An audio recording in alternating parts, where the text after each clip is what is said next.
திருமூலரின் திருமந்திரப் பேழைக்கு உங்களை அன்புடன் வரவேற்கிறோம்.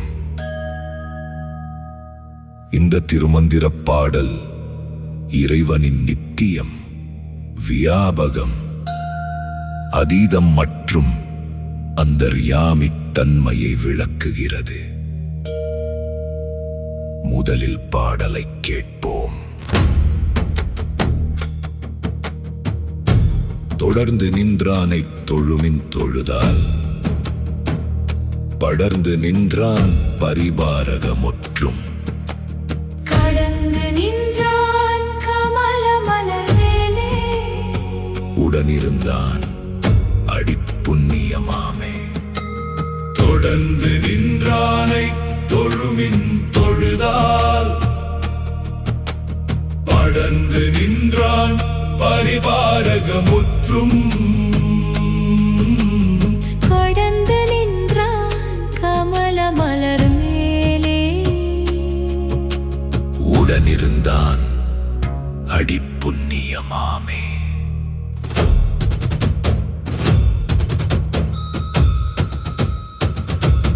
விளக்க உரை. திருமூலர் அருளிய திருமந்திரம் 1026 பாடல் வரி வாரியான தத்துவ விளக்கம். வரி 1. தொடர்ந்து நின்றானை தொழுமின். இறைவன் காலத்தின் ஓட்டத்திலும் பிறவிகளின் தொடர்ச்சியிலும் ஒருபோதும் இடையராது என்றும் நிற்கின்ற நித்திய சந்நிதானமாக விளங்குகிறான். அவனை உணர்ந்து அவன் திருவடியை தொழுதால் மட்டுமே அந்த நித்திய இருப்பு நமக்குள் உணர்வு பூர்வமாக வெளிப்படும். தொழுதால் என்பது வெறும் வழிபாட்டு முறை அல்ல, அது இறைவனின் நித்தியத்தை தன்னுள் உணர்ந்து ஒன்றுதல் எனும் உயர்நிலை. வரி 2. படர்ந்து நின்றான் பரிபாரகமுற்றும். அவன் வெறும் இருப்பவன் மட்டுமல்ல, அவன் அகில உலகங்களையும் அண்ட சராசரங்களையும் தன் வியாபகத்தால் நிரப்பி நிற்கிறான். படர்ந்து நிற்றல் என்பது அவனது வியாபகத்துவம் எங்கும் நிறைந்திருத்தல். படைப்பு முழுவதும் அவனேயாகும். இங்கு இறைவன் நமக்கு உள்ளேயும் வெளியேயும் நிறைந்தவன் என விளங்குகிறான். வரி 3. கடந்து நின்றான் கமல மலர் மேலே. அவன் படைப்பினுள் பரவியிருந்தாலும் படைப்பின் எல்லைகளையும் மாயையின் கட்டுகளையும் கடந்து நிற்கிறான். இது அவனது அதீத தன்மை. அதே வேளையில் அவன் தூய்மையான இதய கமலத்தில் அல்லது சகசிரார தாமரையில் விளங்கி நிற்கிறான். வரி 4. உடனிருந்தான் அடிப்புண்ணியமாமே.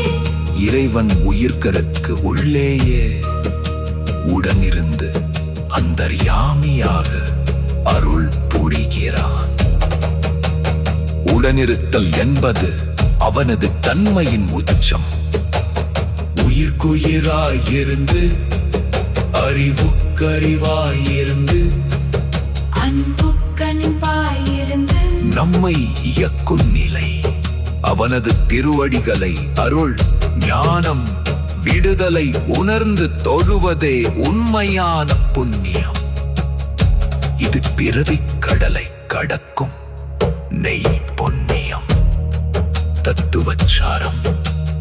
இந்த ஒரே பாடல் இறைவனின் 4 பெருநிலைகளை அழகாக ஒருங்கிணைத்து காட்டுகிறது. இறைவன் எல்லாமாகவும் இருக்கிறான், எல்லாவற்றையும் கடந்தும் இருக்கிறான், அகத்தேயும் விளங்குகிறான். அவனது திருவடியை பற்றுவதே, அதாவது அவனை முழுமையாக உணர்ந்து ஒன்றுவதே மெய் புண்ணியம் என்பதே இப்பாடலின் உயர்.